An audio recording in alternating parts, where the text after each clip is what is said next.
Good evening. I'm Patricia Vallone with the CTV News Update. Maryland has gotten through the worst of Tropical Storm Isaias as it passed along the eastern seaboard earlier today. The D.C. area got a lot of rain and sporadic flooding, but southern Maryland near the Chesapeake Bay shoreline was hit much harder, including reports of at least 2 tornadoes had touched down around Prince Frederick and in St. Mary's County. The National Hurricane Center updated residents as the storm passed through Maryland. The center of Isaias right about here, but one thing I want to mention in the later images, you can see some of these clouds here. That represents the rain bands just going through Ocean City, Maryland, going through Delaware, headed for New Jersey. 50 to 60 mile an hour winds in those rain bands, and also tornadoes. There's tornadic signatures on the radar in some of these storms out in the Atlantic. Let's look at some of the impacts associated with the water part of this. And we've talked about the storm surge dangers. This is the brand new map as we move up the coast, 3 to 5 foot, the North Carolina-Virginia border, but then 1 to 3 feet. Chesapeake Bay, the tidal Potomac, 1 to 3 feet, depending on the tides, depending on the tide cycle. That water also fills in every little area there, and where the channel narrows, it piles up.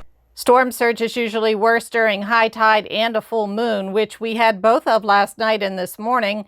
Luckily, Isaias was a fast-moving storm, or the damage could have been much worse. However, a flood warning remains in effect until 6 p.m. for Prince George's, Anne Arundel, Calvert, and Charles counties. Meantime, the stormy weather didn't spare a Glendale family this morning. A tree fell on this home around 10 a.m. in the 6900 block of Hillmead Road. There were no injuries, but major damage. Meantime, earlier today, this was the scene at Route 301 and Central Avenue. A car crashes into a building near Bowie. Officials say despite the damage, there were no injuries. And if you're familiar with this area in Upper Marlboro, you're not surprised to see high water scenes. Fire crews this morning rescued a man stuck in his car at Old Marlboro Pike and John Rogers Roadway. And an estimated 60,000 power outages have been reported statewide. With more on the stormy weather, here is Byron Scott.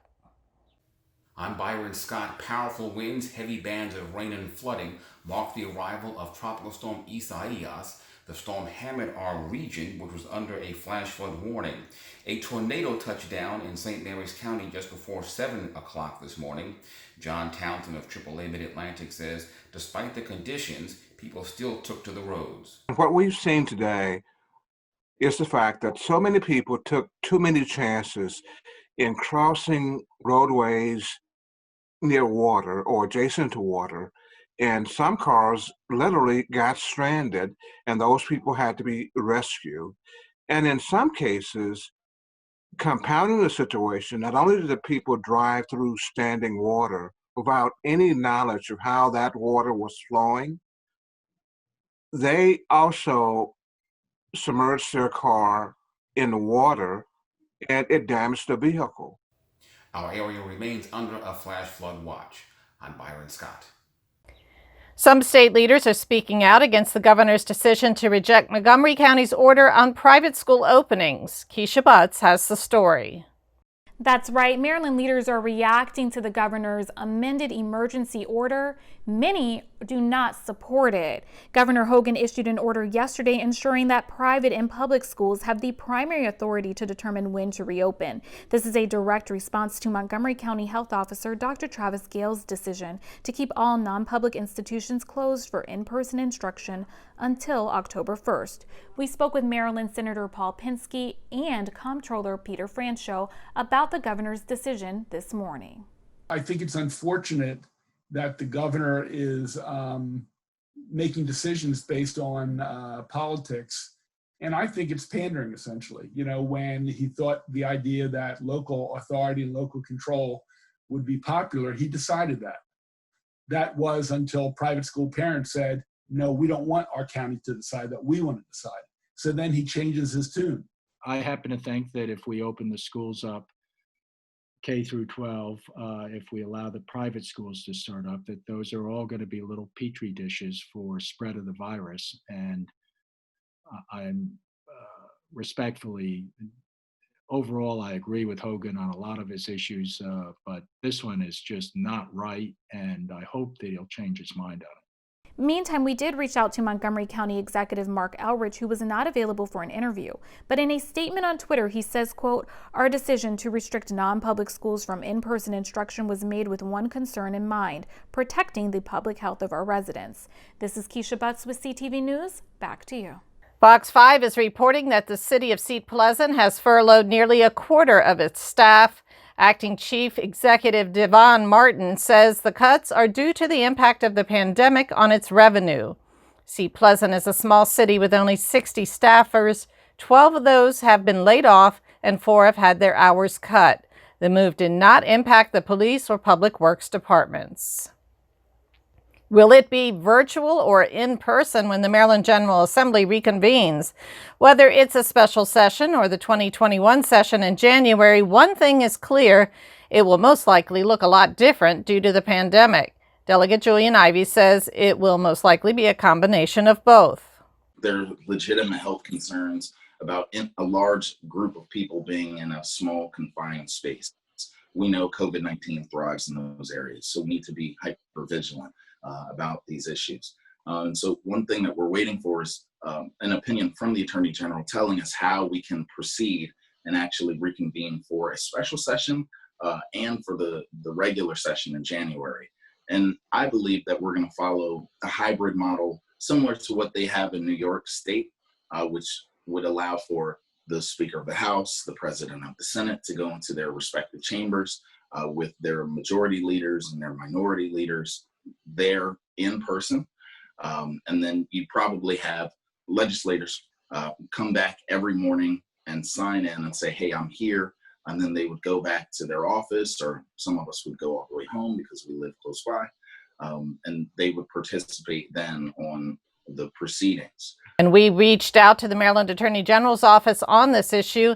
They confirmed that they have been asked for legal advice and are working on the issue, but could not yet comment. As the national death toll from the coronavirus continues to rise, scientists are moving forward with potential vaccines for the virus. NIH has kicked off phase 3 of a clinical trial for a COVID-19 vaccine.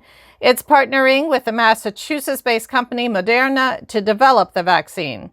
The trial is expected to enroll about 30,000 adult volunteers who have not contracted the coronavirus. In other words, you enroll thousands of people. In the current ones, there's about 30,000 people. Half of them get the vaccine, half of them get a placebo, and then you wait and see what happens with infections in the community. If those who get the vaccine have a significantly lower opportunity or significantly lower incidence of getting infected, then that proves the vaccine is effective.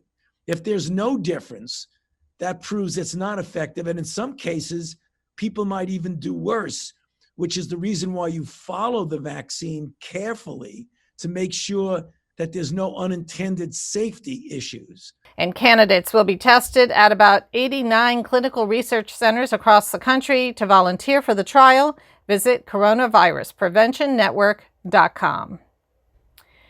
From building sand dunes to creating baking soda volcanoes, your kids can now conduct several science experiments at home. This is all thanks to the nonprofit Learning Undefeated. The organization typically has mobile labs that go to various schools to teach STEM activities. Since most kids are learning virtually in the fall, it's now offering several programs online, such as at its Home Science series. Shown here, children are taught how to make several experiments through various videos. One of the things that's most difficult about learning science from home is you don't have access to the specialized tools and equipment like you would have at school. So you have to really teach science in a different way. And we're really trying to make sure that the kids have access to stimulating, fun, engaging science activities. Learning Undefeated also provides several programs for teachers. To learn more, visit learningundefeated.org. As many unemployed residents look to re-enter the workforce, a Seat Pleasant nonprofit is helping job seekers brush up on their skills. The Training Source is launching a 6-week virtual office and professional series job program. The The course is designed to help residents improve their computer and professional skills. The main ingredients of our training, be able to meet them where they are and give them what they need so that they can still become valuable, contributing employees, not only for employment after the pandemic, but now they can apply for remote telework types of positions. And so we converted our whole platform from a 300-hour 10-week program to about a 100-hour 6-week program. And now we're almost at the end. We're 2 weeks from the end of the first 6 weeks, and now we're going to go to 7 weeks because we already know we might need a little bit more time. So it's really like a pilot program to find out how do we put everything that they need in it to make sure they get what they need. And it's still going to be followed by 3 months of job placement assistance and still followed by 6 months of post-placement follow-up services. The organization will host an information session about the program tomorrow at 1 p.m. To register, you can visit thetrainingsource.org. And now news from the Burgundy and Gold is